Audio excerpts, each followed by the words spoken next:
بسم اللہ الرحمن الرحیم۔ یہ شہدائے بدر کے مزارات پرانوار ہیں جنہوں نے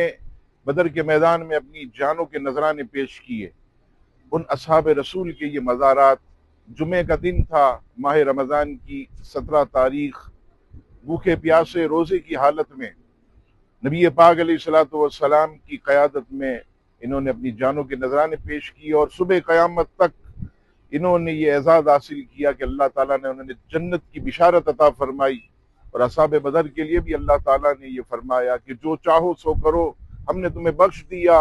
تمہاری نجات کر دی، تمہاری مغفرت کا سامہ کر دیا۔ آج الحمدللہ یہاں حاضری کا شرف ملا ہے۔ آپ بھی ایک مرتبہ سورہ فاتحہ اور سورہ اخلاص پڑھ کے شہدائے بدر کو ایصال ثواب کیجیے تاکہ ان کی برکتیں ہم سب کو نصیب ہوں، اور اللہ تبارک تعالیٰ سے دعا ہے کہ رب کریم ہمارے بزرگوں کو شفا بھی عطا فرمائے۔ اصحاب شہدائے بدر کے واسطے سے اللہ تعالیٰ ان کی تمام تکالیف کو دور فرمائے، اور اسلام کے لیے اللہ تعالیٰ خاص طور پر بلندی کا ذریعہ بنائے، اور عالم اسلام پر جو اس وقت تکلیفیں، مظالم، خصوصاً فلسطین، کشمیر، اللہ تعالیٰ تمام مسلمانوں کی مدد فرمائے اور بار بار یہاں حاضری کا شرف نصیب فرمائے، آمین۔ میرے محترم ناظرین، یہ اصحاب بدر رضوان اللہ تعالیٰ علیہم اجمعین میں سے یہ شہدائے بدر مزار پر انوار کے بالکل سامنے ان کے ناموں کی فہرست، جو کہ کم و بیش 14،